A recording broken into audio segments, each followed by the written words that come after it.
Une question, une vérité trop étrange pour être vraie. Un crime brutal, une victime innocente et des forces de sécurité qui font la lumière sur un tueur insoupçonné.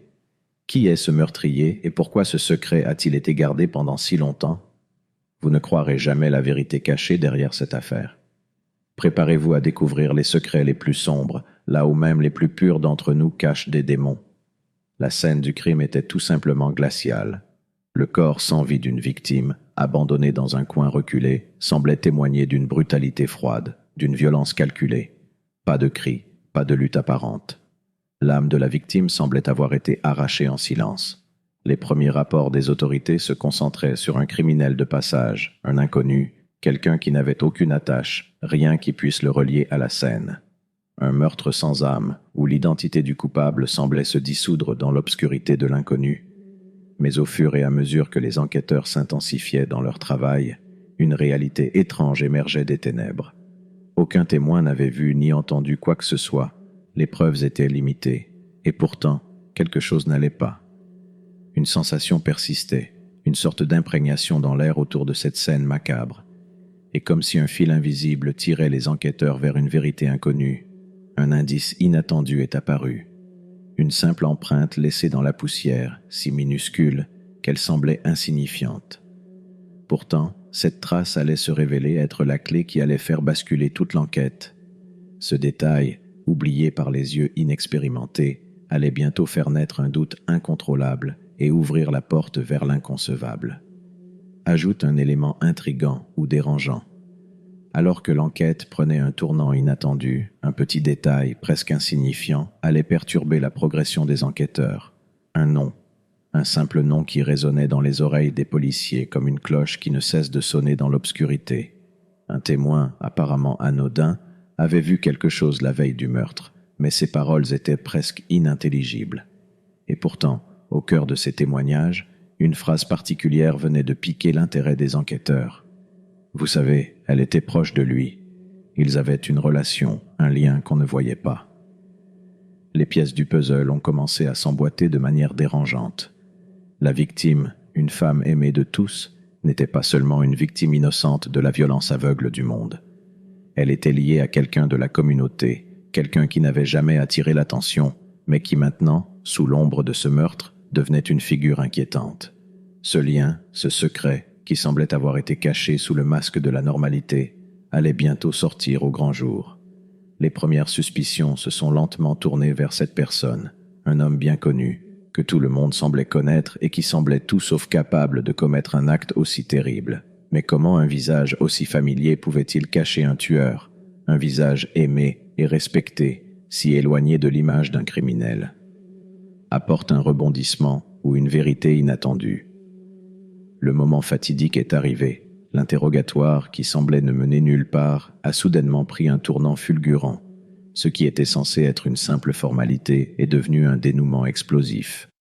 Lorsqu'on lui a demandé de s'expliquer, la vérité a jailli de ses lèvres comme un coup de tonnerre dans un ciel serein. L'homme que tout le monde croyait innocent, celui dont le nom était synonyme de confiance et d'intégrité, venait de confesser son crime. La confession fut brève, presque glaciale. Il ne s'agissait pas d'un acte passionnel, d'un accès de colère ou d'un malheureux accident. Non, c'était bien plus sinistre. Ce meurtre avait été froidement planifié, soigneusement orchestré. La victime, bien qu'elle ait cru être en sécurité, ignorait qu'elle se trouvait dans les griffes de quelqu'un qu'elle considérait comme un ami, quelqu'un qu'elle pensait connaître. Ce meurtrier n'était pas un étranger, mais un homme qui, pendant longtemps, avait joué le rôle de l'allié, de l'ami, du confident. Son visage était une façade parfaite, un masque implacable de sérénité. Les motivations de cet acte horrifiant étaient bien plus complexes qu'on ne l'aurait cru au départ. Ce n'était pas simplement la colère ou la vengeance qui l'avait poussé à commettre l'irréparable. Derrière son geste se cachait une douleur intérieure, une lutte silencieuse et inconsciente qui l'avait conduit à tuer celui qu'il prétendait aimer. Et c'est là que la vérité spirituelle surgit. Combien de fois dans notre vie cachons-nous des blessures profondes, des désirs non exprimés, des angoisses enfouies qui, un jour, peuvent exploser sous la pression de l'âme? Analyse les implications profondes avec émotion et conscience. Pourquoi ce meurtrier? Pourquoi cette victime? La question résonne dans l'esprit, comme un écho insistant, incitant à l'introspection. Ce crime n'était pas un simple accident, c'était bien plus que cela. Le lien entre le tueur et sa victime n'était pas seulement celui de l'amitié, mais quelque chose de plus sombre, un pacte brisé, une promesse trahie. Ils étaient liés par un secret commun, un secret caché sous les apparences d'une relation innocente. Mais ce lien, ce pacte, a été brisé, transformant la confiance en une douleur dévastatrice. La victime ne savait pas que ce qu'elle croyait être un ami était en réalité son bourreau. C'est dans ce retournement que la question spirituelle se pose avec acuité. Combien d'entre nous cachent des ténèbres dans leur cœur, des blessures non guéries, des pensées inavouées qui rongent leur âme? Combien parmi nous portent des masques de pureté, dissimulant des parts de leur être qui, si elles étaient révélées, choqueraient le monde? Nous avons tous, en nous, des parts d'ombre. Certains les ignorent, d'autres les combattent, mais tout le monde porte en lui une part d'obscurité. Il est facile de juger, de pointer du doigt l'autre, de chercher des coupables à l'extérieur.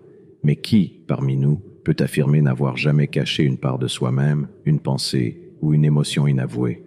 Nous sommes tous, à un moment donné, confrontés à nos démons intérieurs, ces voix silencieuses qui nous poussent à agir sans raison apparente. La véritable question n'est pas qui est ce tueur, mais comment réconcilions-nous notre conscience avec ces parts sombres qui vivent en nous? Comment vivons-nous avec nos propres faiblesses et erreurs? Et surtout, comment cherchons-nous la lumière pour guérir ces blessures profondes? Prépare à la conclusion avec un dernier choc ou mystère. Le suspect a été arrêté, mais malgré la confession, un dernier mystère reste suspendu dans l'air. Les autorités ont cru avoir résolu l'affaire, mais l'ombre d'un doute persiste. La véritable raison derrière ce crime n'est pas entièrement comprise. Les motivations, aussi explicites qu'elles puissent sembler, révèlent seulement une facette de la vérité. Ce qui s'est vraiment passé reste en grande partie enfoui dans le passé, comme un souvenir douloureux que l'assassin n'a pas encore osé affronter complètement. Il y a quelque chose de non dit, quelque chose qui n'a pas encore été révélé dans son récit, une vérité cachée qui attend de surgir. Ce que nous savons, c'est que la confession n'a pas tout dit. Peut-être que le tueur n'a pas tout dévoilé, peut-être qu'il existe une facette de l'histoire qu'il n'a pas osé partager, une souffrance trop grande pour être exprimée, un événement enfoui, des émotions trop fortes, des secrets trop lourds à porter. La question reste, cette confession était-elle complète? Ou y a-t-il encore des ombres cachées qui, un jour, viendront à la lumière? La lumière n'éclaire parfois que la surface. Ce qui se cache dans les ténèbres de l'âme humaine pourrait bien être plus profond et plus complexe que ce que nous pouvons imaginer. Et si ce n'était que le début d'une vérité encore plus vaste, une vérité qui, dans son obscurité, pourrait changer à jamais la perception de ce qui nous entoure? Le mystère reste entier, et l'âme humaine, elle, continue de dissimuler ses secrets les plus intimes. Ce crime n'est qu'une fenêtre sur une réalité plus large, l'âme humaine, avec ses luttes intérieures et ses secrets. Ce tueur, aussi abominable qu'il soit, n'est qu'un reflet de ce que chacun de nous peut devenir sous l'emprise de la colère, de la douleur ou du désespoir. Il est trop facile de juger l'autre, mais il est plus sage d'interroger notre propre cœur, nos choix et nos faiblesses. Rappelez-vous toujours que même dans les ténèbres, il y a de la lumière. Il appartient à chacun de nous de chercher cette lumière, de se purifier et de se tourner vers Allah. La vraie question n'est pas qui est le tueur, mais qui sommes-nous vraiment au fond de nous-mêmes lorsque personne ne nous regarde.